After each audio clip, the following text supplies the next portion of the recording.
Je ne souhaiterais jamais à qui que ce soit de vivre ce que j'ai vécu, même pas à mon pire ennemi.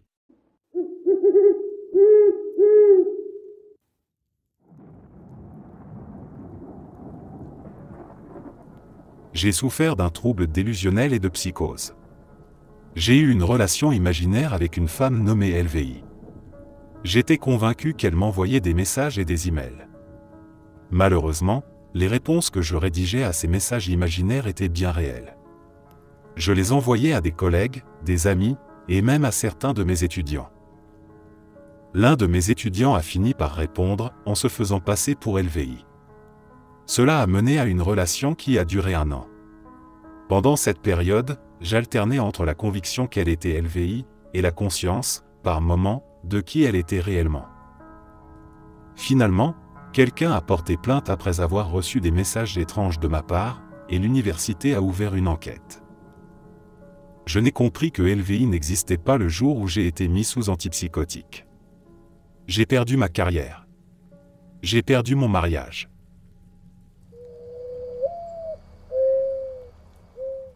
Il y a plusieurs années, j'ai vécu une rupture mentale profonde provoquée par un mélange de stress familial, de traumatismes accumulés et d'insomnie chronique.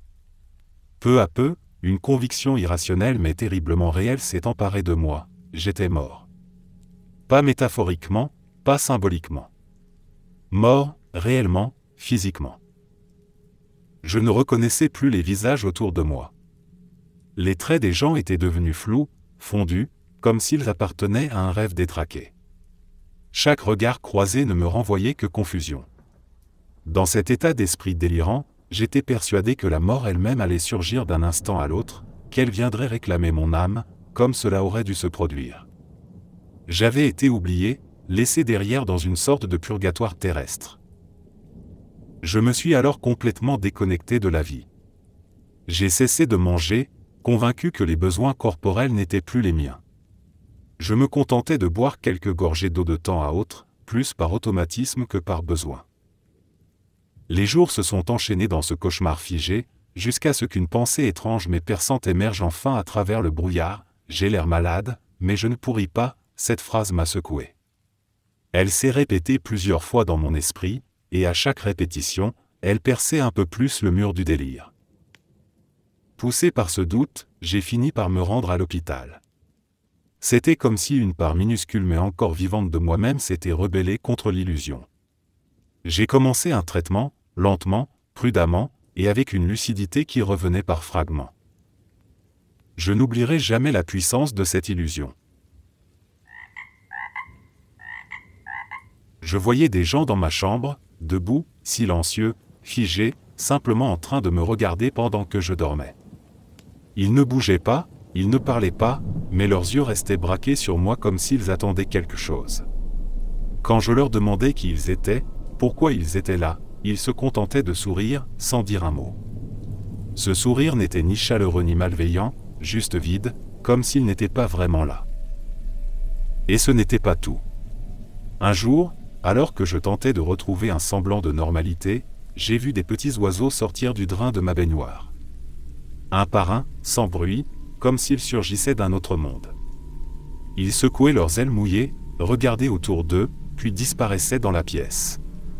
C'était à la fois étrange et paisible, complètement irréel mais sans menace apparente. J'ai immédiatement appelé ma mère. J'avais besoin de comprendre, de vérifier que je n'étais pas fou ou que, si je l'étais, je n'étais pas seul à voir ce qui se passait. Je lui ai demandé comment une chose pareille pouvait être possible. Elle m'a écouté, inquiète, et ce fut l'un des derniers moments que j'ai passé chez moi avant d'être hospitalisé sous une mesure 5150.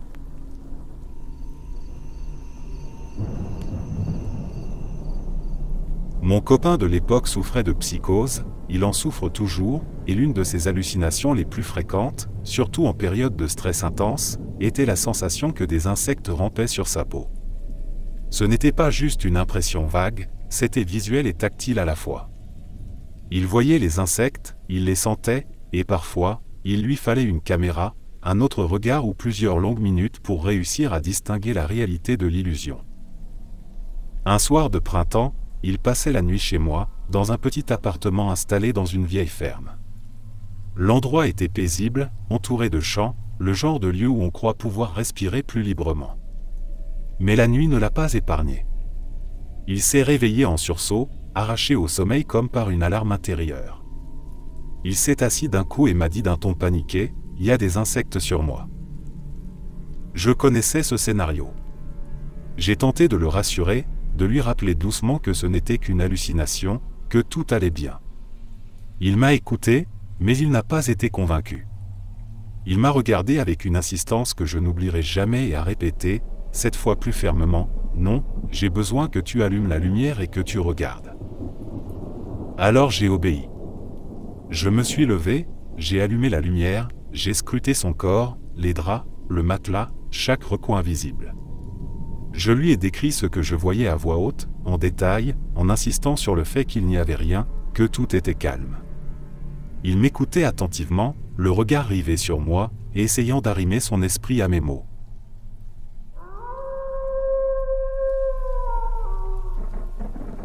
Quand j'ai arrêté l'alcool, il y a eu une période étrange, presque irréelle, où la réalité elle-même me semblait molle, déformée, comme des nouilles trop cuites. Tout autour de moi manquait de structure. Les murs, les objets, même les conversations semblaient s'effondrer lentement dans une sorte de soupe d'existence sans contour clair. Je jure avoir entendu un violon jouer quelque part en arrière-plan.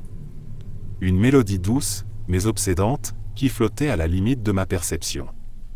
Et dès que j'essayais vraiment d'y prêter attention, elle disparaissait, comme si elle savait que je la cherchais.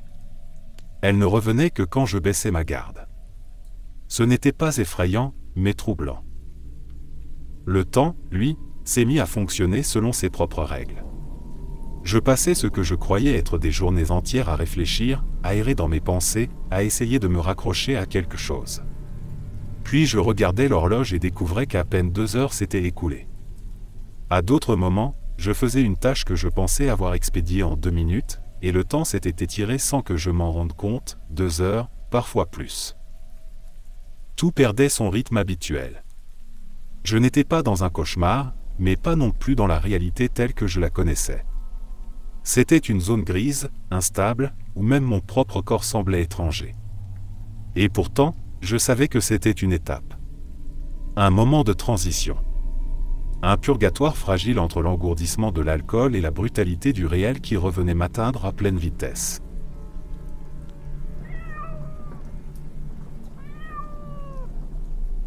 La psychose postpartum, combinée au manque de sommeil, m'a plongé dans un état où la frontière entre la peur et la réalité n'existait plus. Je me souviens très clairement de ce moment précis, j'étais dans la chambre, le bébé dormait paisiblement, et en levant les yeux, j'ai vu des araignées. Des dizaines, des centaines d'araignées, rampantes, mouvantes, tapissant le plafond. Leur présence m'a glacé. Elles ne bougeaient pas vite, mais je ne pouvais pas détacher mon regard d'elles. J'étais persuadé qu'elles allaient tomber d'un instant à l'autre. Et pas sur moi, sur le bébé. Sur ce petit être que je venais à peine d'apprendre à tenir sans trembler. Mon cœur battait si fort que j'entendais mes propres pulsations dans mes oreilles. Je voulais crier, mais je ne pouvais pas le faire sans le réveiller.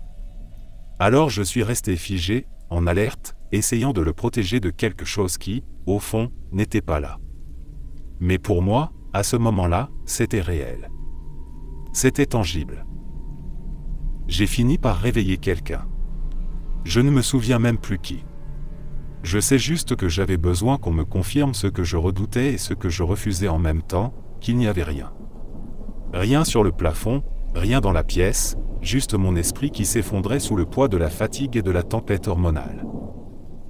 Et ce qui m'a peut-être le plus effrayé, ce n'était pas les araignées elles-mêmes. C'était de ne plus pouvoir faire la différence entre mon instinct de mère et une hallucination.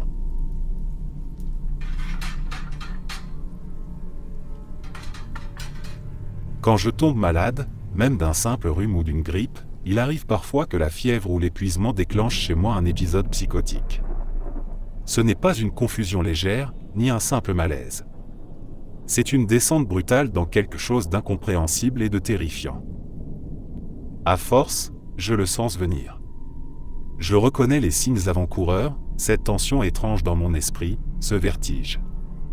Et parce que je sais ce que ça peut devenir, je me suis mis à m'attacher au lit quand ça commence, pour me protéger, mais surtout pour protéger les autres, parce que dans ces moments-là, je ne peux pas me faire confiance.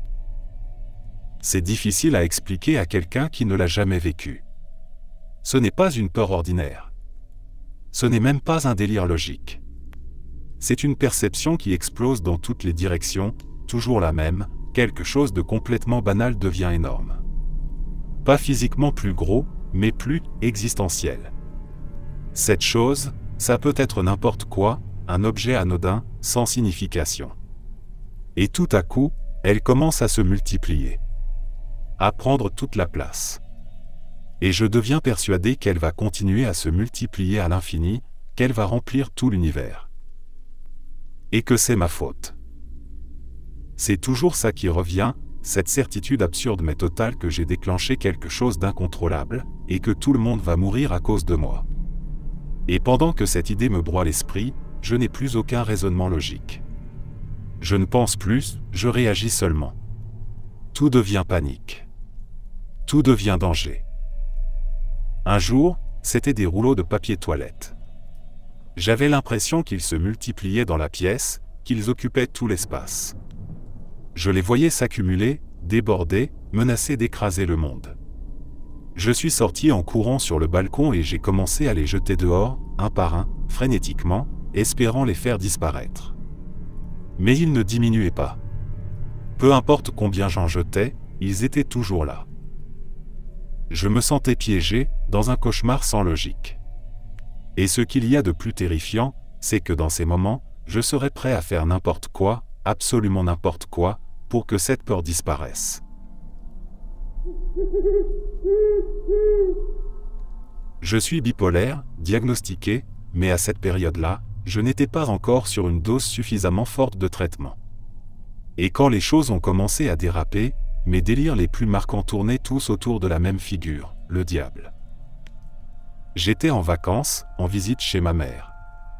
Pas en pleine psychose aiguë, du moins pas encore, alors j'arrivais à faire semblant, à cacher ce que je vivais. Mais à l'intérieur, j'étais convaincu que le diable me suivait, qu'il m'observait, qu'il se dissimulait dans l'ombre, en particulier dans la salle de la chaudière. Je la surveillais sans arrêt, comme si quelque chose allait en sortir. Un jour, ma mère m'a proposé une balade en kayak, pensant que ça me ferait du bien. Et c'est là que tout a basculé. En regardant le ciel, j'ai vu autre chose. Comme un voile qui se déchirait pour laisser apparaître un deuxième ciel, rouge, brûlant, vivant de flammes. Et au centre, immense, le diable lui-même. C'était terrifiant, mais j'étais coincé, sur l'eau, à ramer avec ma mère comme si de rien n'était. Puis on est passé près d'un nid de pigargues à tête blanche. De beaux oiseaux, majestueux. Sauf que pour moi, à ce moment-là, ce n'étaient pas des oiseaux. C'étaient ses émissaires. Des éclaireurs envoyés pour me surveiller. Ma famille me demandait pourquoi j'étais aussi agité, tendu, pourquoi je parlais si peu. Je n'avais aucune manière d'expliquer ce que je vivais sans briser la façade. Alors je disais que j'étais fatigué. Que j'avais mal dormi. Quelques jours plus tard, mes médicaments ont été ajustés. Lentement, les délires ont commencé à se calmer. Mais en partant, ils ont laissé une sorte de vide étrange que j'ai tenté de remplir comme je pouvais. Et c'est là que l'obsession pour la Bible a commencé. J'ai lu des versets, compulsivement, sans même savoir pourquoi. Je ne suis pas croyant. Je ne l'ai jamais été. Mais sur le moment, c'était comme si je cherchais une logique, un contrepoids, un remède.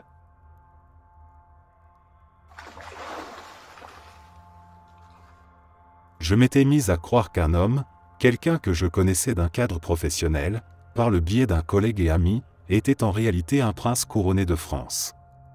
Pas une métaphore, pas un fantasme.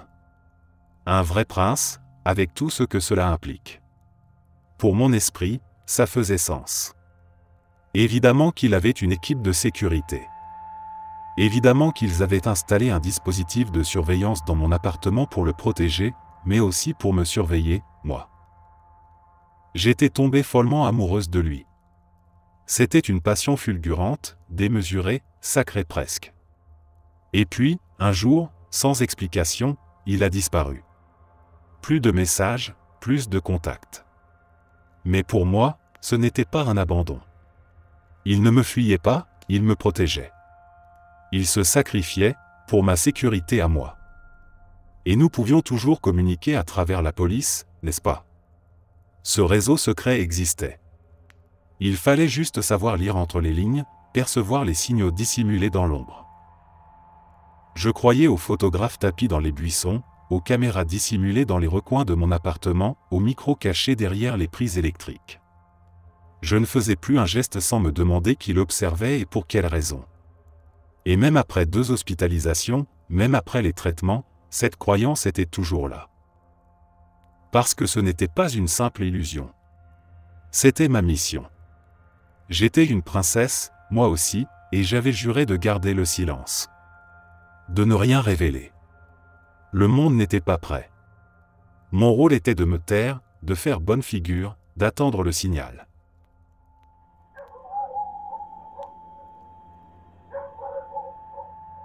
J'étais en train de mourir, littéralement. Mon cœur était attaqué par un virus, et la douleur était si intense que je devais prendre du tramadol juste pour pouvoir sortir du lit. Ce n'était pas une douleur qu'on peut décrire simplement, elle engloutissait tout. À un moment, j'ai cessé de me battre. J'ai accepté l'idée de mourir. J'attendais que ça arrive. Je m'étais résigné. Mais je ne suis pas mort. J'ai survécu. Et physiquement, aujourd'hui, je vais bien. Mon cœur fonctionne. Je peux marcher, courir. Mais il y a une trace invisible que la maladie a laissée derrière elle. Parce que le mélange de douleur, de stress et de médicaments m'a ouvert une porte que je n'arrivais plus à refermer. Quand la lumière tombait, les ombres prenaient vie. Je voyais des silhouettes dans les coins sombres, des formes sans visage, figées mais présentes, observatrices. Et quand tout devenait silencieux, les voix venaient. Parfois de simples murmures, parfois des sons forts, presque criés, mais inhumains. Comme si quelque chose essayait de parler sans savoir comment. Ça fait maintenant 10 ans. 10 ans que je suis rétabli. Mais je ne peux toujours pas être seul sans bruit de fond. Musique, télévision, n'importe quoi, tant que le silence ne m'enveloppe pas. Parce que si le silence revient, j'ai peur que les voix le remplissent à nouveau. Et la lumière? Je ne peux dormir qu'en obscurité totale. La moindre forme dans l'ombre me met en alerte. Ce n'est pas revenu depuis. Ni les ombres, ni les voix. Mais quand ton esprit se fissure à ce point, il ne revient jamais tout à fait à l'identique. Il guérit, oui, mais comme une fracture mal consolidée. Il y a des cicatrices. Et on apprend à vivre autour. Un autre effet, plus étrange encore, je ne sens plus mon propre cœur. Avant, je pouvais percevoir mes battements pendant l'effort, dans l'excitation, dans le repos.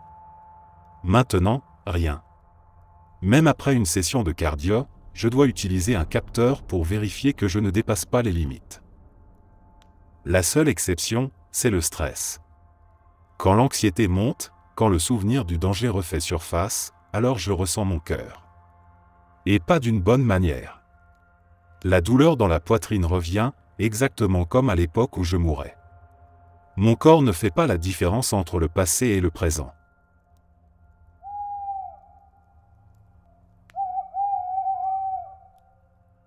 Ce n'est pas quelque chose que j'ai vécu moi-même, mais un ancien ami à moi est descendu très loin dans la psychose, au point où il était absolument convaincu que ses voisins retenaient Barack Obama attaché dans leur sous-sol. Pas comme une métaphore. Pour lui, c'était un fait. Une urgence. Et dans sa tête, il n'y avait qu'une seule chose logique à faire, il devait sauver le président. Il croyait que c'était à lui, personnellement, qu'incombait cette mission. Personne d'autre ne comprenait ce qui se passait, personne n'agissait, alors il a pris les choses en main. Il a littéralement pénétré par effraction chez ses voisins, prêt à libérer Obama. La police est arrivée rapidement, bien sûr. Il a été arrêté, envoyé en prison, et pendant un moment, ça a semblé être la fin de tout. Mais ce n'était pas. Parce qu'il a reçu de l'aide. De la vraie. Des soins, un diagnostic, un traitement adapté, du soutien. Aujourd'hui, il va beaucoup mieux. Il est stable, lucide, et capable de parler de ce qu'il a vécu avec recul.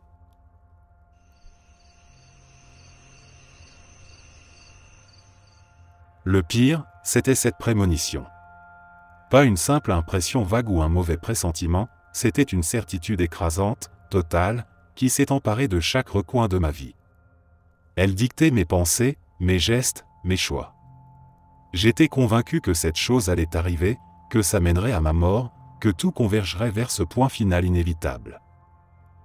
Ça a été l'une des raisons qui m'ont conduit à intégrer un programme intensif en ambulatoire. Parce que vivre avec cette peur constante, ce poids invisible mais omniprésent, c'est comme marcher avec une lame suspendue au-dessus de soi à chaque instant. Le plus étrange ? D'une certaine manière, une version tordue et métaphorique de cette prémonition s'est réalisée. Pas dans le sens littéral que j'imaginais, mais j'ai vu des échos, des liens. Et au lieu de m'effondrer, j'ai appris à en faire quelque chose. À grandir à partir de ça. À transformer une vision de fin en un début de reconstruction. Et puis, il y a le souvenir le plus absurde, celui qui me fait encore sourire avec un mélange de tendresse et de gêne. Un soir, plus jeune, j'étais absolument convaincu que tous mes chaussettes étaient des chiots. De vrais petits chiots doux et sans défense, qu'il fallait nourrir, protéger, aimer. J'étais persuadé qu'ils avaient besoin de moi, que je devais les mettre au chaud, les trier, leur parler doucement. Je ne me rappelle plus très bien de la réaction de ma mère ce soir-là, probablement un mélange d'amusement, d'inquiétude et de cette fatigue unique que seuls les parents connaissent. Mais pour moi, dans ce moment-là, c'était réel, urgent, affectueux. J'ai traversé plusieurs épisodes de dépression psychotique, et à chaque fois, une même conviction revient avec une force terrifiante, celle que mon cerveau est en train de pourrir littéralement. Je suis persuadé qu'il est infesté de vers, de larves, de choses qui le rongent de l'intérieur. Ce n'est pas seulement une idée abstraite. Je peux sentir l'odeur. Une puanteur insoutenable, âcre, de chair en décomposition. Elle envahit mes narines, elle me suit partout, même quand personne d'autre ne l'aperçoit. Et je ressens les mouvements. Comme si les asticots se tortillaient dans ma tête, creusant des galeries, dévorant la matière même de mon esprit. Ce ne sont pas de simples sensations, c'est physique, sensoriel, total. La psychose affecte aussi ma capacité à penser. Les mots me fuient. Mes souvenirs deviennent brumeux. Chaque instant, j'ai l'impression que mon cerveau s'éteint peu à peu, dévoré de l'intérieur. Je ne suis plus moi-même, je suis un esprit en train de se désagréger. C'est une expérience terrifiante, parce que tu n'es pas seulement malade, tu crois être irrémédiablement perdu.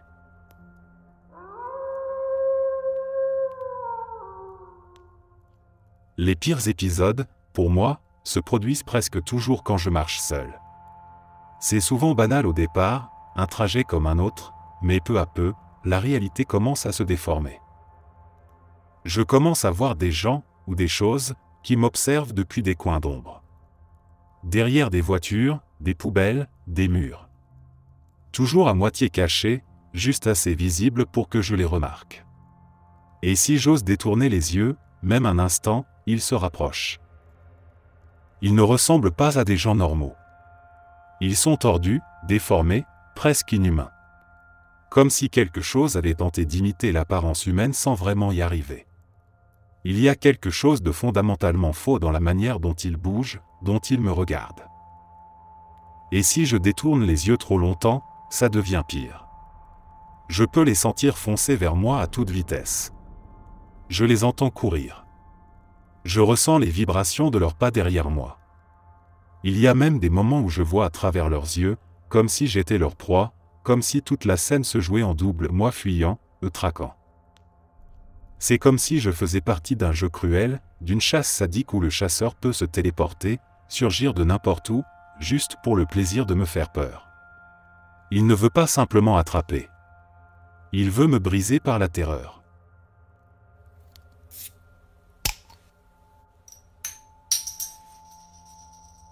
Je n'ai vécu ça qu'une seule fois, pendant un sevrage de DNRI.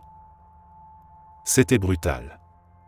Je me souviens que je suppliais qu'on m'hospitalise.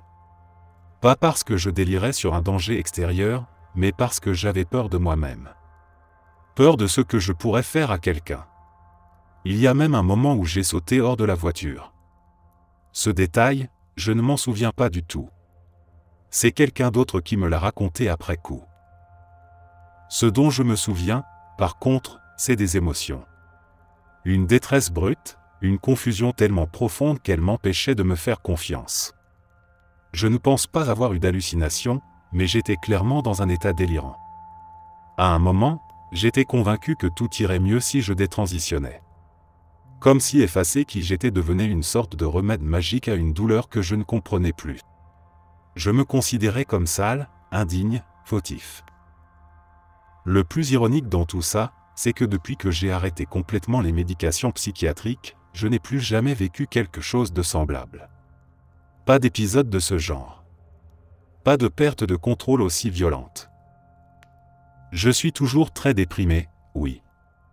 Mais je sais faire la différence entre une pensée qui mérite mon attention et une pensée qui appartient au chaos.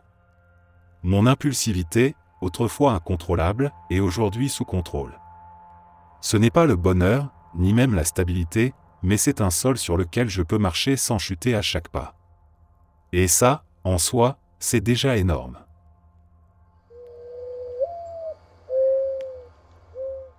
J'ai vécu une psychose induite par la drogue il y a une dizaine d'années. Depuis, j'ai récupéré. Ce qui m'a le plus marqué, ce n'était pas forcément les hallucinations ou les délires, c'étaient les pensées sombres, violentes et inimaginables. Je voyais des scènes, des visions, dans lesquelles je faisais du mal à mes animaux. De manière atroce, cruelle, presque insoutenable. Et le pire, c'est que je savais que je ne voulais jamais faire ça. J'adorais mes animaux. Mais ces images venaient quand même. Et elles me laissaient terrifié, esséuré de moi-même, même si au fond je comprenais que ces pensées ne venaient pas de qui j'étais vraiment. Les délires, eux, étaient plus calmes en comparaison, mais pas moins pesants. Pendant environ une semaine, j'étais persuadé que tout le monde autour de moi pouvait lire mes pensées. Chaque regard me semblait chargé d'un sous-entendu. Chaque silence devenait un jugement. Je devenais hyper vigilant, comme si j'essayais de cacher quelque chose d'invisible que tout le monde voyait déjà. Heureusement, tout ça n'a duré qu'environ 2 semaines. C'est court, mais dans cet état, chaque heure semble s'étirer. Ça laisse des traces. Une fois la psychose passée, c'est une belle crise de trouble panique qui a pris le relais.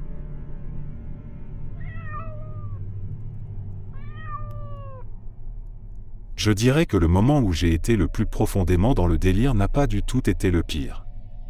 Au contraire, c'était presque magique. Et c'est peut-être justement ça, le piège. Un jour, je me suis réveillé et j'ai senti que les arbres étaient des gens. Pas une hallucination au sens classique, je voyais toujours des arbres. Pas de visage d'humain, pas de transformation visuelle. Mais mon cerveau, quelque part, avait modifié sa manière de catégoriser le monde. Ce qui était objet avant était devenu être. Les arbres avaient une présence. Une personnalité. Une silhouette. Je pouvais presque sentir leurs vêtements, des tissus faits de feuillage, de vent, de lumière. Les ormes étaient mes préférés. Ils avaient l'élégance de dames anciennes, nobles, vêtues de grandes robes en feuilles, silencieuses mais pleines d'une sagesse ancienne. Ce n'était pas effrayant. C'était doux, sacré presque. Comme si un secret très ancien m'avait été soufflé. Comme si j'avais touché, brièvement, à une vérité oubliée de la terre. Aujourd'hui, je ne suis plus en phase psychotique. Mais cette vision ne m'a jamais vraiment quitté. Pas entièrement. Je regarde les arbres, parfois, et je sens encore ce quelque chose en eux. Ce plus. Cette vie invisible. Et même si je sais maintenant que c'était un épisode délirant, une part de moi continue de croire qu'il y avait, dans ce délire-là, un fragment de beauté sincère.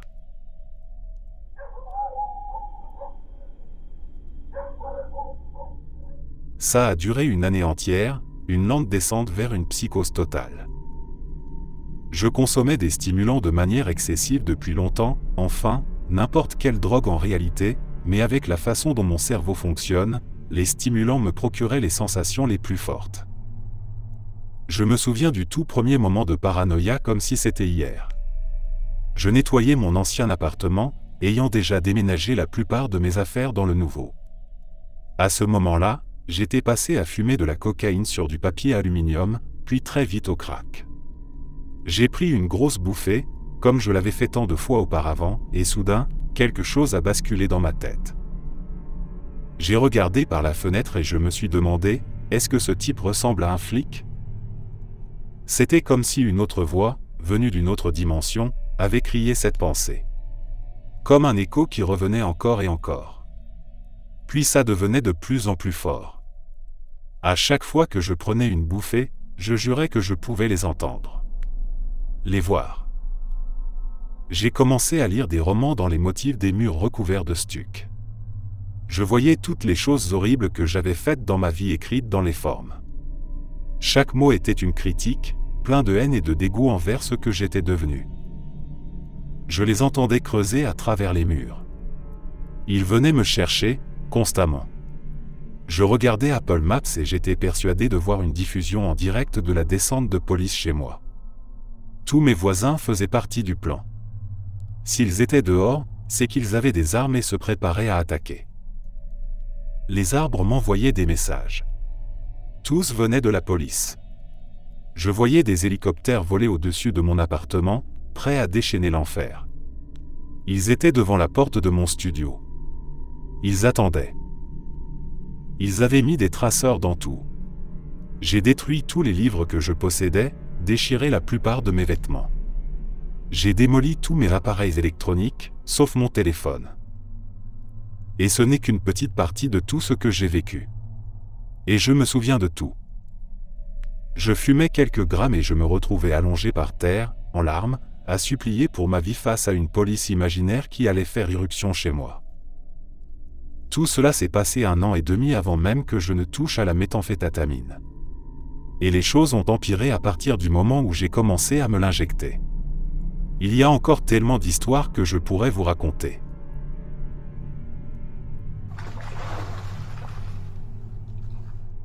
J'ai failli sauter par la fenêtre du 4e étage en disant que je voulais expérimenter la vraie chute libre. 3 camarades de classe essayaient de me convaincre de ne pas le faire, mais je n'arrivais pas à comprendre le concept d'être mort ou blessé. C'était comme si je n'avais aucune notion de ce qu'est la douleur, et je ne pouvais pas concevoir que cela pouvait m'arriver. Puis une 4e camarade a vu ce qui se passait, est allée à la cafétéria de l'école, a pris mon bonbon préféré et m'a attiré loin du rebord avec ça.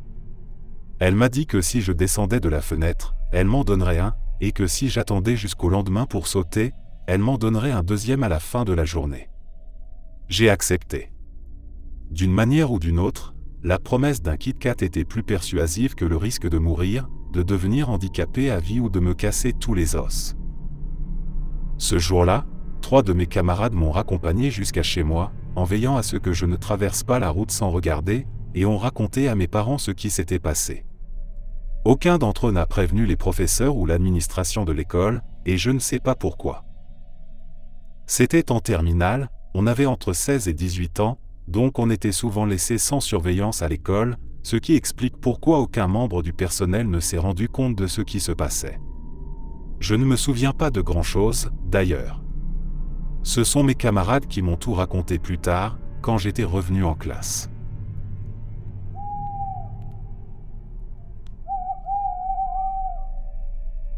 Voici mon histoire. Je me souviens de tout. Chaque moment terrifiant, chaque confusion. Alors voilà.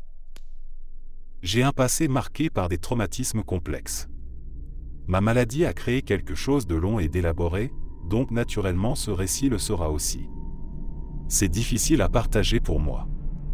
J'ai cru pouvoir réduire mes médicaments, alors que je traversais une série d'événements de vie extrêmement stressants, certains bons, d'autres mauvais, mais qui se sont enchaînés rapidement. C'est ça qui a tout déclenché. J'ai vraiment cru que j'étais en mission spéciale envoyée par Dieu. Je pensais avoir été choisi, et que mes amis et ma famille étaient possédés et me persécutaient. Les animaux me semblaient bienveillants, comme s'ils sentaient quelque chose de sacré en moi. Les couleurs autour de moi explosaient comme des mosaïques éclatantes. Je croyais que les films annonçaient ma destinée, que j'étais destiné à quelque chose d'extraordinaire. Un jour, lors d'une promenade, je suis tombé devant une église. Pour moi, c'était un signe, je devais me faire baptiser, sinon ma vie serait condamnée. Quand ma chienne était enceinte d'une portée de chiots, j'étais convaincu que cela faisait partie du plan divin, que je devais en garder un pour accomplir un dessein sacré. Mais quand j'ai demandé de l'aide à une dame pour leur trouver un foyer, j'ai été prise de panique. Je pensais qu'elle était possédée par des démons voulant ruiner le plan de Dieu. Je croyais être la réincarnation de Jésus, portant son esprit en moi. Quand ma chienne a été stérilisée, j'ai été terrifié. Ma raison me disait que c'était la bonne décision, mais ma maladie hurlait le contraire. Ensuite, j'ai cru que cette opération avait stérilisé mon propre potentiel, que mon énergie spirituelle et féminine avait été corrompue au-delà de toute réparation. Je croyais que la mort et la résurrection étaient les seules façons de me sauver. À ce moment-là, j'aurais dû aller voir mon médecin et tout lui dire, mais je vivais seul et je ne pensais pas être malade, juste spirituellement éveillé. J'ai confié à un membre de ma famille que j'avais peur et que je me sentais suicidaire. Elle m'a répondu que ceux qui veulent vraiment se suicider ne le disent pas, ils le font. Cette phrase m'a profondément blessé. Alors je me suis aventuré dans la nature glaciale, pensant que j'allais peut-être mourir, mais croyant aussi que Dieu me protégerait. J'ai eu extrêmement froid, j'étais épuisé, puis je suis rentré chez moi pour boire du thé chaud et survivre. J'ai cru que le froid avait causé des dommages irréversibles à mon cerveau. J'ai passé des semaines sans manger ni boire, persuadé que mon salut dépendait du respect de règles saintes strictes, comme dans un jeu vidéo où chaque action bonne ou mauvaise affectait ma santé spirituelle, ajoutant ou retirant des points. Les objets, les vêtements, même les gens, dégageaient des énergies sacrées ou sombres. Je croyais que ma main gauche était mauvaise et ma main droite bonne. J'étais gravement affamé et déshydraté, ce qui empirait tout. Un démon parlait à travers moi, promettant le salut si j'obéissais à ses ordres stricts. J'ai tenté de l'expulser avec une douche brûlante, sans succès. Finalement, j'ai cru être morte, piégée seule dans une sorte de purgatoire, punie pour avoir tenté de mettre fin à mes jours. Je pensais que Dieu et le paradis n'existaient plus, que Satan régnait sur tout. Je le voyais chez moi, me regardant. Il avait des dents pointues, des yeux de serpent prédateur. Il salivait. Il lisait dans mes pensées. Il m'a dit que ma famille était morte parce que je n'avais pas réussi à les convertir au christianisme. Il possédait mon corps mort, dans un autre plan d'existence, à l'hôpital où j'étais décédé. Je croyais que les ambulanciers avaient implanté une puce dans mon cerveau après ma mort, me condamnant à une souffrance éternelle et solitaire dans un monde virtuel. Il y avait ce monde virtuel créé par la puce, et le monde réel, que je ne pouvais ni percevoir ni atteindre. D'une certaine façon, cette illusion n'était pas entièrement fausse dans un sens existentiel, mon esprit avait bien créé un monde à part, détaché de la réalité. Un ami m'a aidé à me mettre en sécurité, mais je croyais que le monde était une prison holographique artificielle créée par Satan et d'autres entités. Je refusais de manger ou de boire, par peur d'être empoisonné ou corrompu spirituellement, souvent les deux à la fois. Quand mon père m'a emmené à l'hôpital, je pensais que c'était le quartier général de Satan. Je voyais le personnel comme des démons. L'hôpital était un labyrinthe infernal. Mon collier en forme de croix était ma seule protection. Je refusais la plupart des aliments et de l'eau, persuadé qu'ils étaient faits de restes humains ou d'ingrédients démoniaques. Je ressentais une horreur et un dégoût profond à chaque bouchée, convaincu que des démons me forçaient à commettre des péchés irréversibles. Après des mois de traitement intensif, les délires se sont atténués. J'ai recommencé à manger et j'ai fini par sortir de l'hôpital. Je ne peux pas vraiment expliquer la terreur que j'ai vécue. C'était au-delà de tout ce que j'avais pu imaginer. C'est arrivé alors que je progressais dans ma vie et ma carrière, et cela m'a presque anéanti. Une expérience vraiment merdique, à tous les niveaux. Je dois tout recommencer. C'est la 3e fois dans ma vingtaine que je dois me reconstruire à partir de zéro. Mais je suis encore là, d'une façon ou d'une autre. Partager ça m'aide à me sentir un peu moins seul, et peut-être que ça aidera d'autres personnes à se sentir un peu moins seules aussi. C'était l'enfer pur, les horreurs d'une imagination trop créative rendue vivante. Je ne veux plus jamais vivre quelque chose d'aussi effrayant.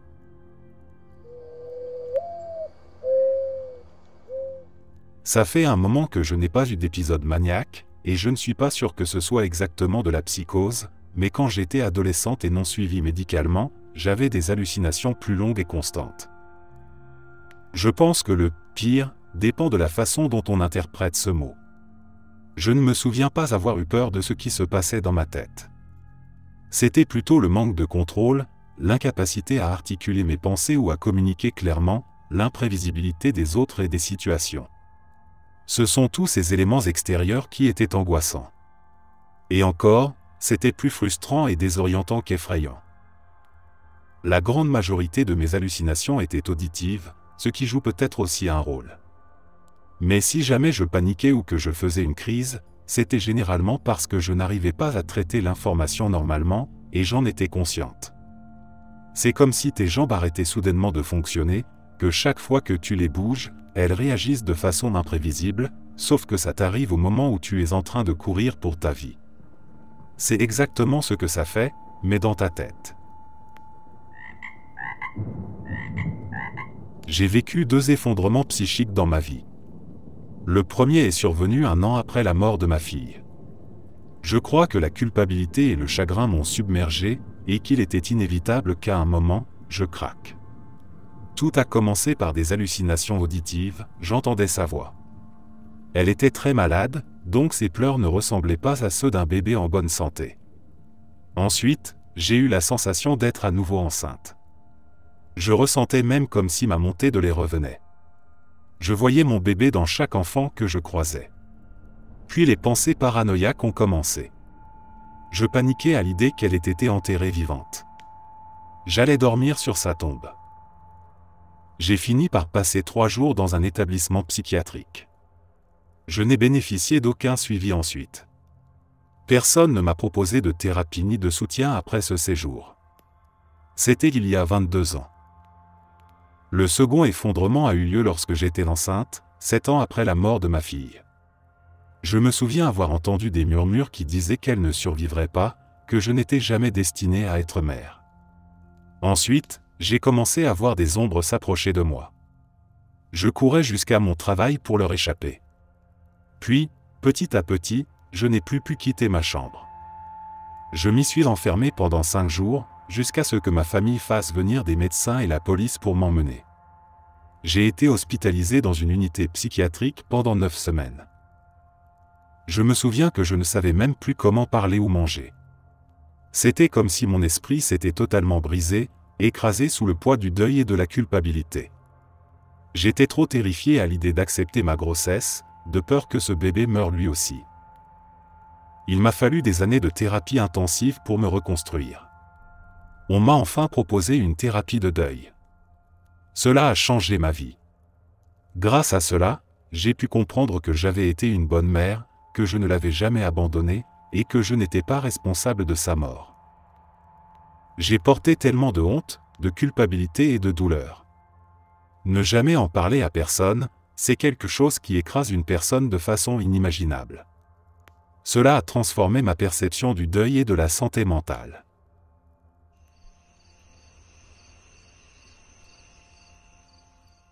Psychose induite par la DRAL. J'ai eu une rupture psychotique au collège. J'ai des traumatismes religieux. J'étais en plein épisode et je me mettais littéralement à grimper au mur. Ma mère m'a maintenu au sol et a tenté de me faire un exorcisme, sérieusement. J'ai vu son visage sur une poignée de porte, mais déformé comme un démon. C'était bien son visage, mais chaque petite ride était plus profonde, d'un noir intense, et sa peau était blanche, craquelée. J'étais persuadé que l'apocalypse allait arriver d'un instant à l'autre. Je planquais de la nourriture sous mon lit, juste au cas où ma famille et moi ne monterions pas au paradis et que nous restions coincés dans ma chambre. Je voulais qu'on ait de quoi survivre. J'ai souvent eu ce genre de pensée. C'est une lutte constante. J'ai des troubles obsessionnels compulsifs, Donc c'est parfois très difficile de savoir si certaines pensées sont intrusives ou carrément psychotiques.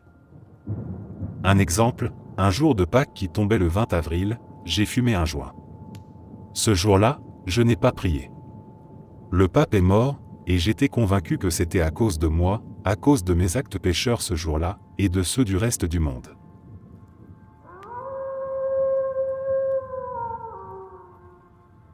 Ça fait quelques années maintenant que je n'ai pas vraiment été confronté à tout ça, mais vers 2020, j'ai vu quelque chose qui m'a vraiment perturbé, au point de me briser mentalement pendant un certain temps.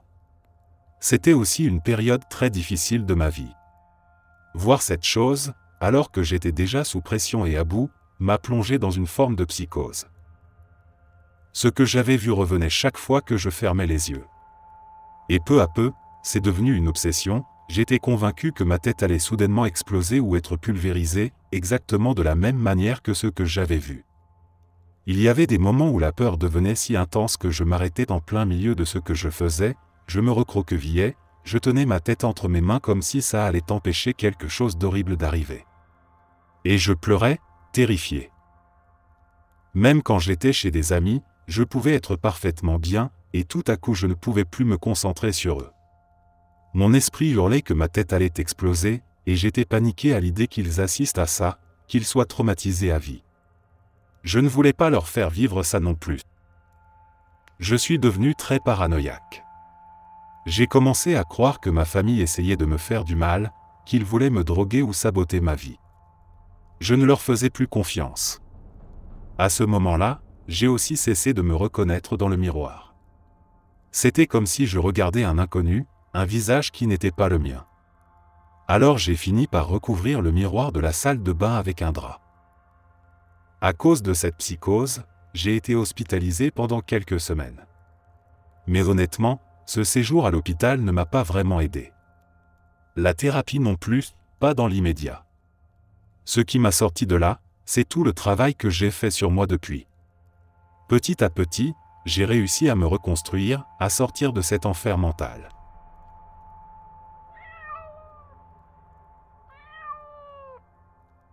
J'ai commencé à penser que j'étais clairvoyant, capable d'entendre les pensées des autres.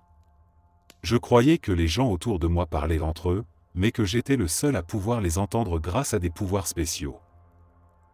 Je pensais que tous mes ordinateurs étaient piratés, que quelqu'un me surveillait en permanence à travers des caméras cachées, même chez moi.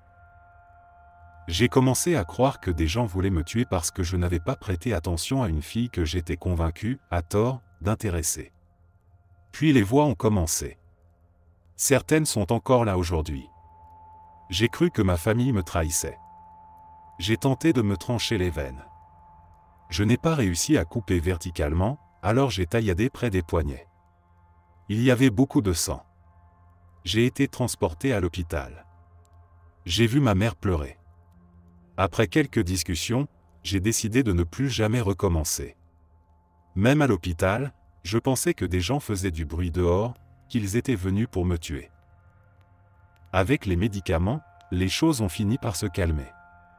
1 an et demi plus tard, dans un nouveau travail, j'ai commencé à penser qu'ils complotaient pour me renvoyer, que j'étais un poids pour l'entreprise.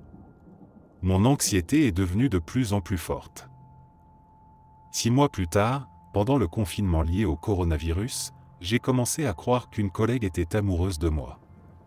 Les délires ont repris. Je voyais des serpents me sauter dessus, essayer de me mordre. Je faisais des rêves avec des serpents. J'ai commencé à trop réfléchir, à ressentir des sensations étranges comme si de l'acide tombait sur ma peau. Une fois, j'ai eu l'impression que mes poumons étaient remplis de fumée. J'ai cru que le propriétaire de mon entreprise faisait de la magie noire pour me tuer parce que j'avais fait une blague à son sujet. J'ai tenté de déclarer mes sentiments à cette fille, mais elle n'a rien répondu. J'ai commencé à figer complètement pendant les heures de travail, passant des heures perdues dans mes pensées, incapable d'accomplir même la tâche la plus simple. J'ai suivi quelques stages dits spirituels. J'ai perdu presque tout sommeil après ça. J'ai commencé à rester éveillé pour lutter contre les voix. Elles se sont mises à s'adresser directement à moi au lieu de parler entre elles. Puis certaines choses ont changé. Je suis devenu extrêmement sensible à tout contenu sexuel. À un moment donné, j'ai eu l'impression que des sensations étranges envahissaient mon corps, comme si quelqu'un venait en moi. Dès que je pensais à quelque chose de sexuel, j'avais l'impression que des gens se rassemblaient et faisaient des allusions sexuelles. Tout ça est devenu insupportable.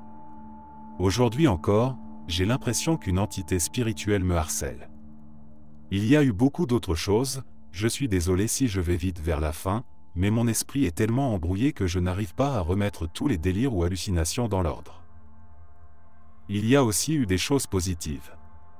Une fois, en regardant mes mains, j'ai vu de la lumière tout autour, comme un halo avec des reflets arc-en-ciel. Parfois, j'avais la sensation qu'un maître spirituel me montrait des choses, le système nerveux, des techniques de guérison et d'autres savoirs. D'une certaine manière, j'ai eu de la chance de ne pas sombrer dans une psychose complète. Juste le fait de me répéter que la plupart de ces choses étaient des délires m'a permis d'avancer. Le pire est arrivé quand j'étais seul pendant la quarantaine. Mais aujourd'hui, je suis plus optimiste. J'arrive à gérer la plupart des voix en leur répondant par des insultes. Et le médecin m'a dit qu'avec 5 ans de traitement, les hallucinations finiront par disparaître.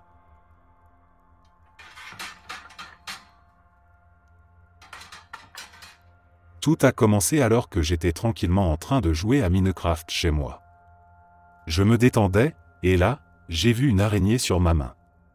Réaction instinctive, je l'ai chassée aussitôt. Mais je me suis rendu compte que je ne l'avais même pas sentie sur ma peau, et elle avait déjà disparu. Je suis allé dans la salle de bain pour me passer de l'eau sur le visage, puis je me suis assis sur mon lit pour essayer de me calmer. C'est là que j'ai remarqué, dans ma vision périphérique, une silhouette humanoïde qui me fixait. Mais dès que je la regardais directement, elle disparaissait. Ce genre d'apparition s'est produit plusieurs fois, dans la vie de tous les jours. En marchant, à l'école, à la maison, n'importe où. La nuit, quand j'allais dormir, j'entendais des chuchotements incompréhensibles, juste derrière moi. Toujours dans mon dos, comme si quelque chose essayait de me parler. Après un certain temps, j'ai commencé à perdre pied. J'en ai parlé à ma mère, qui m'a dit d'en discuter avec mon psychologue. Celui-ci m'a ensuite prescrit des antidépresseurs, je ne me souviens plus du nom. Et après un certain temps sous traitement, les hallucinations ont disparu. J'ai arrêté les médicaments plus tard, ce que je réalise aujourd'hui avoir été une grosse erreur, mais heureusement, les hallucinations ne sont jamais revenues. Je ne pense pas avoir déjà raconté ça à qui que ce soit, car je ressens une profonde honte rien qu'en y pensant. À cette époque, j'étais dans une dépression extrême causée par un épuisement dû à un tas non traité et à un trouble de deuil prolongé. Je vivais chez des connaissances, dans un squat, car j'avais dû quitter mon ancien logement à la suite d'une dispute. J'avais ma propre entreprise, qui était au bord de la faillite. J'avais éloigné la plupart de mes amis. J'étais sur liste d'attente pour recevoir des soins en santé mentale. Quand je devais sortir, je remarquais que toutes les personnes que je croisais avaient des traits monstrueux et maladifs. Les visages étaient ridés, avec de grands nez, de grandes bouches. Les gens semblaient sales, laids, respiraient bruyamment, toussaient, crachaient. J'ai arrêté de regarder les gens. Je fixais uniquement le sol. Mais même là, je les entendais toujours. Un jour, en me regardant dans le miroir, je n'ai pas vu mon propre visage. J'ai vu celui de mon père. Mon père est mort d'une tumeur au cerveau quand j'avais 13 ans. Et ce que je voyais dans le miroir, c'était son visage pâle et malade, avec les joues creusées, les yeux vides. C'est la chose la plus terrifiante que j'ai jamais vécue. J'ai cru, à ce moment-là, que j'étais devenu complètement fou. J'étais convaincu que mon cerveau pourrissait à l'intérieur de mon crâne, que j'étais au-delà de toute aide possible. Toute cette période est très floue. Je ne me souviens pas exactement comment j'en suis sorti, mais j'ai fini par recevoir de l'aide. Aujourd'hui, je peux de nouveau me regarder dans un miroir, mais cela a pris du temps. Et malgré tout, cette image reste gravée dans ma mémoire, comme brûlée sur ma rétine.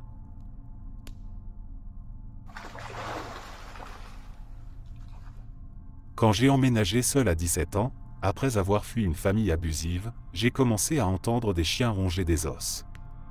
Dans ma maison.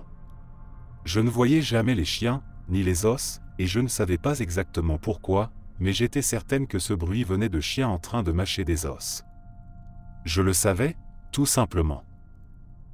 Je les entendais dans le salon et dans la pièce d'amis.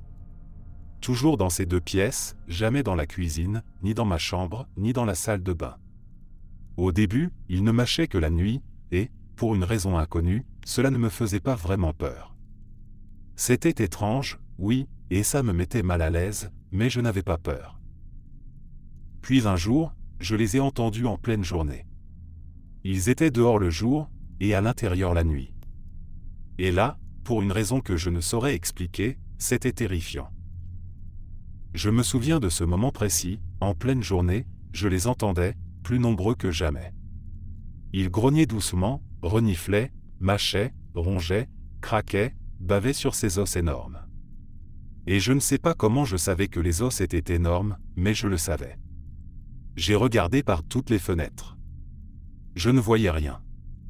Alors je me suis réfugié sous mes couvertures, j'ai tremblé pendant ce qui m'a semblé des heures, jusqu'à ce qu'ils arrêtent de mâcher. Puis, cette nuit-là, ils sont revenus à l'intérieur. Et ils ont recommencé à mâcher, encore et encore, toute la nuit. Avant cet incident, je n'y pensais pas trop. Mais ne pas les voir dehors, alors que je les entendais, m'a poussé à en parler à mon médecin. Il voulait me prescrire des antipsychotiques, mais moi, je savais que les chiens n'étaient probablement pas réels. Et si jamais ils l'étaient, alors je pouvais très bien gérer ça moi-même. S'ils étaient réels, je n'avais pas besoin de médicaments. D'une manière ou d'une autre, il m'a laissé repartir ce jour-là, sans me prescrire de traitement, ni m'interner. Je pense que c'est parce qu'il savait que je ne lui mentais jamais. Il me connaissait depuis 17 ans. Et il savait que, même si j'étais convaincu de la réalité des chiens quand je les entendais, j'étais aussi capable de reconnaître qu'ils n'étaient probablement pas réels quand ils se taisaient. Il m'a dit de revenir immédiatement si les chiens commençaient à faire d'autres bruits, aboyer, grogner, ou si j'entendais des voix humaines à la place, ou si je les voyais, les sentais, ou que quoi que ce soit allait au-delà du simple fait d'entendre des chiens mâcher des os. Je lui ai promis que je le ferais. 2 ans plus tôt, j'avais été hospitalisé en psychiatrie après avoir élaboré, puis presque mis à exécution, un plan pour me suicider. À ce moment-là, j'avais été trop honnête avec lui, et il m'avait envoyé directement en hospitalisation. Alors je pense que c'est justement cette honnêteté brutale qui m'a gardé en dehors de l'hôpital quand je lui ai parlé des chiens.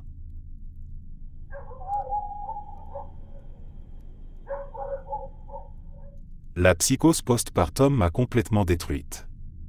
Je ne savais même pas que ça existait. Ça a fait ressurgir des traumatismes de mon enfance, mais d'une manière tellement tordue que je n'ai compris les liens que des années plus tard. J'ai grandi dans une secte qui martelait une propagande de fin du monde, violente et choquante, des trucs qu'aucun enfant ne devrait entendre comme étant une réalité certaine et imminente. Bref, j'ai eu mon fils et je suis littéralement devenue folle, persuadée que la fin du monde arrivait, que les zombies débarquaient, et que la seule façon de le sauver c'était soit de grimper sur le toit pour survivre, soit de le placer en famille d'accueil pour que le gouvernement soit obligé de le garder en vie. C'est horrifiant de m'en souvenir. Il allait bien, il n'a jamais été blessé, mais moi j'étais au bord de la mort, entre la malnutrition et une hémorragie. Aujourd'hui encore, je dois faire attention à certains signes avant-coureurs qui pourraient annoncer une nouvelle psychose, mais je n'ai plus jamais eu de psychose postpartum. Cela m'a permis par contre de repérer une dépression postpartum chez plusieurs personnes, bien avant que qui que ce soit ne réalise ce qui se passait.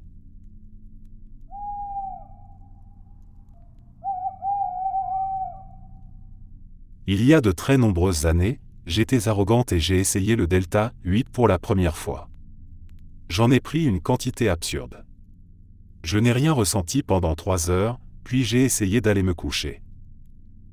Et soudain, ça a commencé à faire effet. Je suis passé d'un état totalement sobre à une paralysie complète.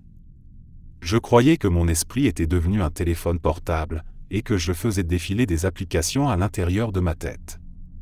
Puis, j'ai eu la certitude que j'avais percé le secret de l'univers, et qu'eux étaient à ma poursuite. Eux, c'étaient des extraterrestres, comme la chef des autorités galactiques dans Lilo et Stitch. Mon mari faisait partie du complot. Il n'était pas une vraie personne. Une portière de voiture a claqué dehors, et j'ai su que c'était eux. Je ne pouvais ni parler, ni bouger. Si je faisais le moindre bruit, mon mari allait se réveiller, et tout serait fini. Puis, j'ai commencé à vomir tout en étant allongé sur le dos. Je me suis mis à m'étouffer avec mon propre vomi, et heureusement, cela a réveillé mon mari. Je me suis évanoui. À un moment donné, il a réussi à me traîner jusqu'à la douche, à dégager mes voies respiratoires juste assez pour que je puisse respirer, et à me nettoyer. J'étais inconsciente, mais je continuais de vomir. Il ne savait pas quoi faire, et il était complètement défoncé lui aussi. Alors il a fait ce qui lui semblait logique sur le moment, il a apporté la télé et la Xbox dans la salle de bain, m'a laissé dans la baignoire, et s'est mis à jouer à des jeux vidéo jusqu'à ce que je me réveille à 16h le lendemain. Je ne voyais plus rien, j'étais totalement incontinente, et il a dû me porter pendant 2 jours. Je n'avais pas d'assurance maladie, alors je ne voulais pas aller aux urgences et être jugée. Mais bon, j'ai survécu. Depuis, je ne peux plus fumer ni rester couché les yeux ouverts trop longtemps sans ressentir une angoisse profonde, par peur que tout recommence.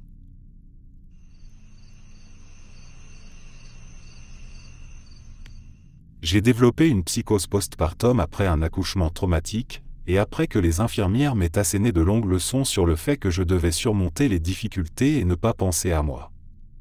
J'ai commencé à croire que j'étais mauvaise, que je gâchais la vie de tout le monde.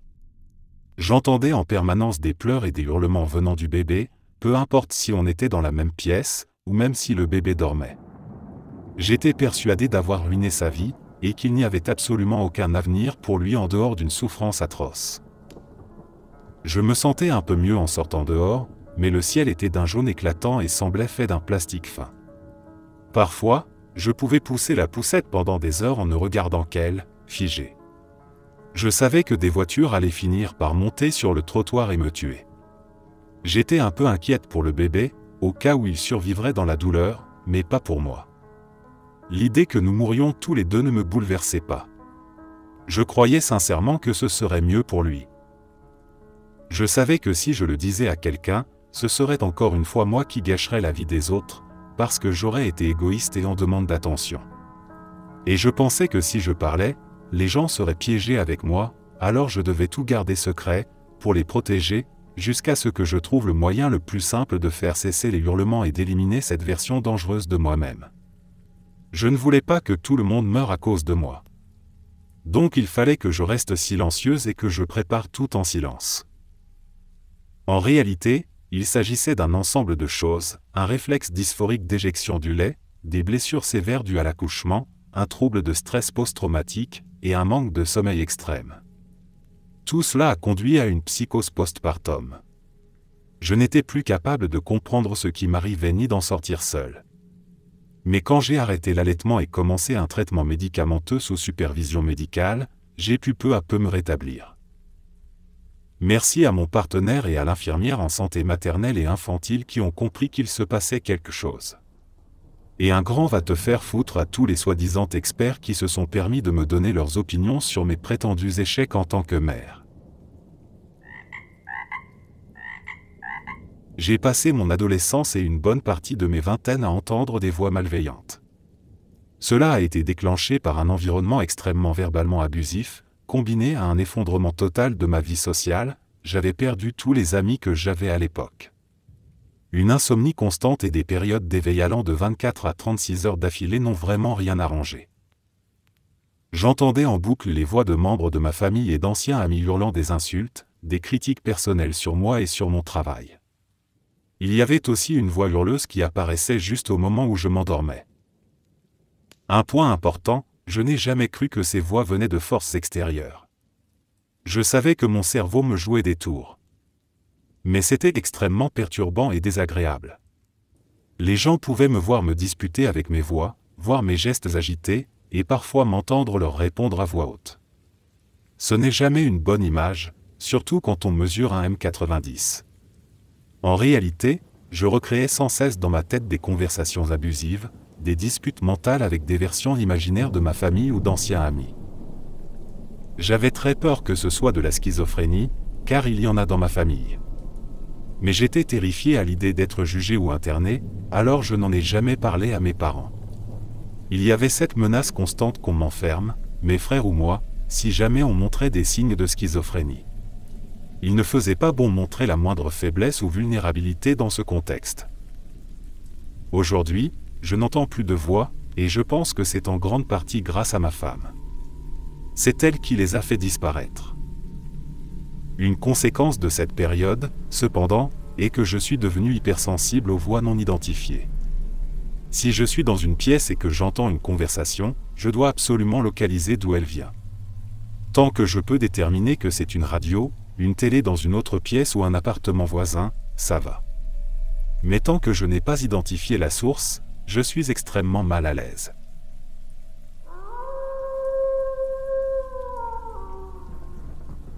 Le pire délire que j'ai eu, c'était probablement lors de mon épisode maniaque le plus intense, quand j'étais ado. Je suis devenu convaincu qu'il y avait des caméras cachées partout. Pas seulement dans les lieux publics, mais littéralement dans chaque pièce de ma maison, y compris la salle de bain et ma chambre. Ce n'était même pas une paranoïa dirigée vers quelqu'un en particulier. Je ne me posais pas la question de savoir qui avait mis les caméras là, ou qui me regardait. Le délire, c'était juste qu'il y avait des caméras, et que quelqu'un pouvait voir tout ce que je faisais, chaque geste gênant, bizarre ou embarrassant, même dans ce que je pensais être l'intimité. Pendant presque 3 mois, je me suis répété en boucle qu'il fallait agir normalement. À tel point que je dormais à peine, parce que je n'arrivais pas à m'endormir dans une position normale, et que si je dormais dans une position bizarre, les caméras pouvaient l'enregistrer, et quelqu'un saurait que je dormais de façon étrange. Et cette logique s'appliquait à tout. Du genre, est-ce que je respire comme une personne normale ou est-ce que ma façon de respirer est gênante et ridicule ? Inutile de dire que la thérapie et les bons antipsychotiques m'ont énormément aidé. Aujourd'hui, je ne deviens plus paranoïaque à ce point.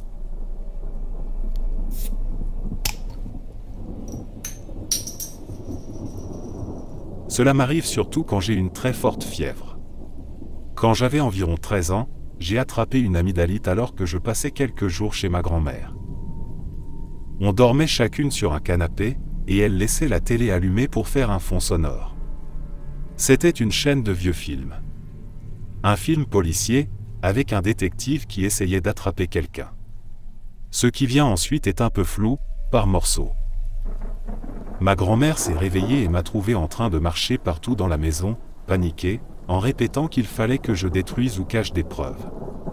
Je ne savais pas ce que c'était ni qui me poursuivait, mais je savais que je devais absolument me débarrasser de quelque chose. Ma grand-mère a réussi à me convaincre de me recoucher, en me disant qu'elle s'en occuperait. Je me suis rendormi peu après. Un autre épisode a eu lieu chez moi, toujours avec de la fièvre. Cette fois, j'étais convaincu que je devais sauter du tapis de bain jusqu'à la porte de la salle de bain pour fabriquer des pelotes de laine à partir d'un fil imaginaire attaché à ma cheville. Il m'a fallu me raisonner toute seule pour ne pas le faire. Le plus récent, encore une fois, à cause d'une amygdalite, il y a quelques mois, je me suis réveillé dans ma chambre sombre en voyant des mouches voler autour de moi. Je n'arrivais pas à les chasser, et elles disparaissaient dès que j'éclairais la pièce avec la lumière de mon téléphone. Ensuite, j'ai commencé à avoir des palpitations, et j'étais de plus en plus convaincu que j'allais mourir. En boucle, dans ma tête, ça répétait « C'est maintenant, c'est comme ça que tu vas mourir. Tu vas t'endormir et tu ne te réveilleras jamais. »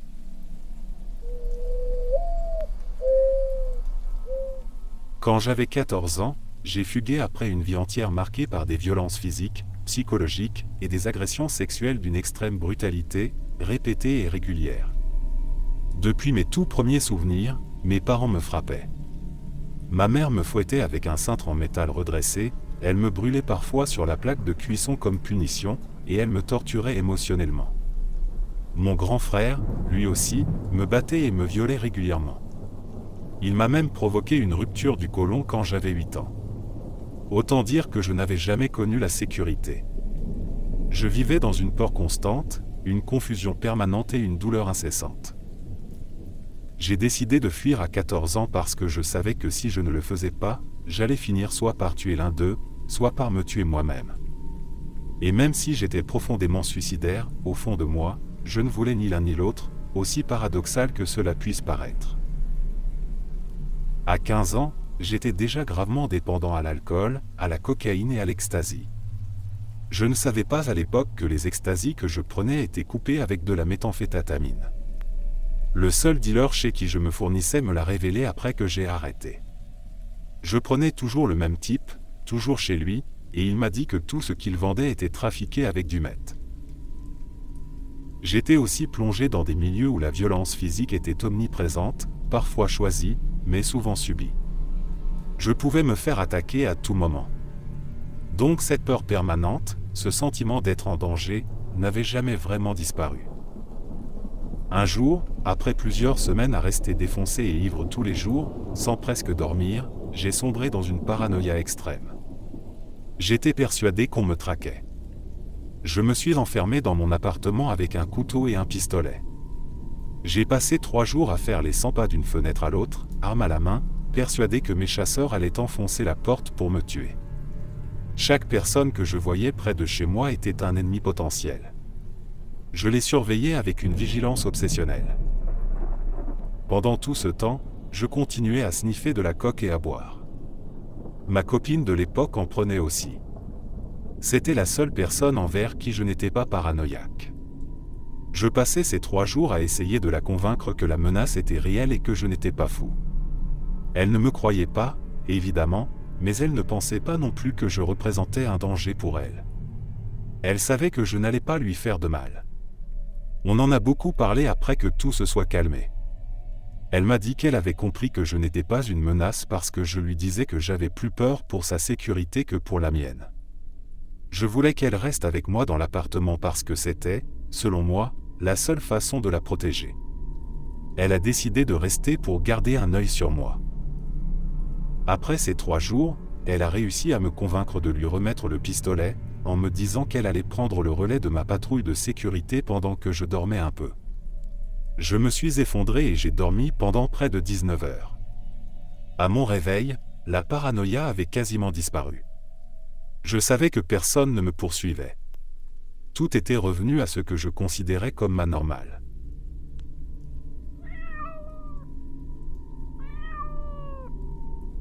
Tout a commencé à cause d'une cure de stéroïdes de 2 semaines, et d'une insomnie sévère qui s'est installée vers le 3e ou 4e jour.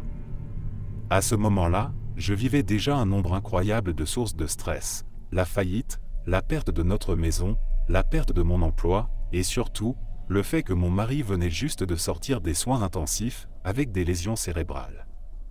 Je m'occupais de lui seul, 24 heures sur 24, depuis 1 an. Ça a été extrêmement traumatisant de le trouver à l'article de la mort, et ce qu'il a vécu à l'hôpital pendant ces 21 jours où il a failli mourir chaque jour, m'a complètement bouleversé.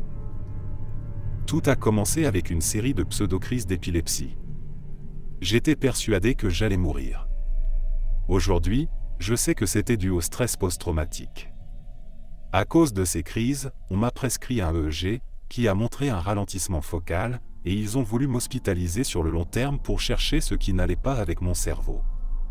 On m'a donné un médicament antiépileptique, qui peut provoquer des hallucinations, de la paranoïa et des épisodes maniaques. Je ne le savais pas à l'époque. Et j'étais déjà en état de panique permanent. J'ai eu encore plus peur quand les médecins m'ont dit que je pourrais avoir été exposé à des radiations, à des produits chimiques toxiques, ou que cela pourrait être un cancer du cerveau. J'ai commencé à sombrer, à croire qu'il y avait des déchets industriels dans notre jardin, dans notre eau potable. Ça a ensuite dégénéré, je pensais que des trains qui passaient près de notre maison pulvérisaient des substances nucléaires. Ma peau devenait rouge vif, et j'étais persuadé que c'était à cause d'une exposition nucléaire.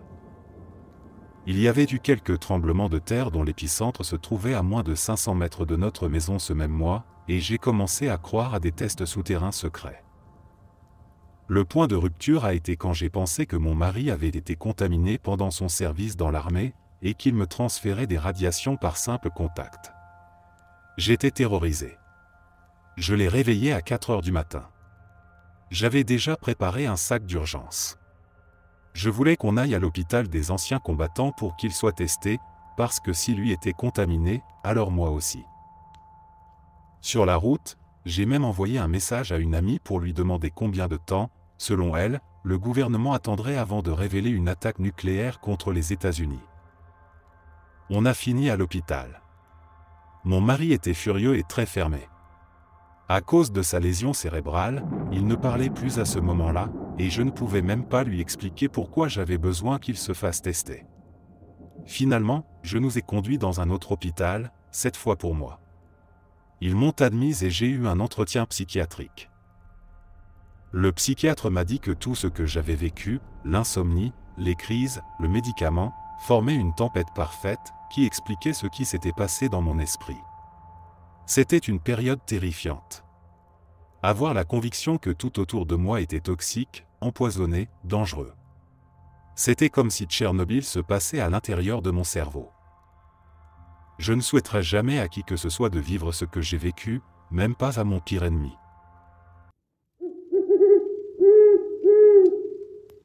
Merci d'être resté jusqu'à la fin. N'oubliez pas d'aimer la vidéo, de vous abonner et de partager vos propres histoires en commentaire. On se retrouve demain à la même heure devant ce feu.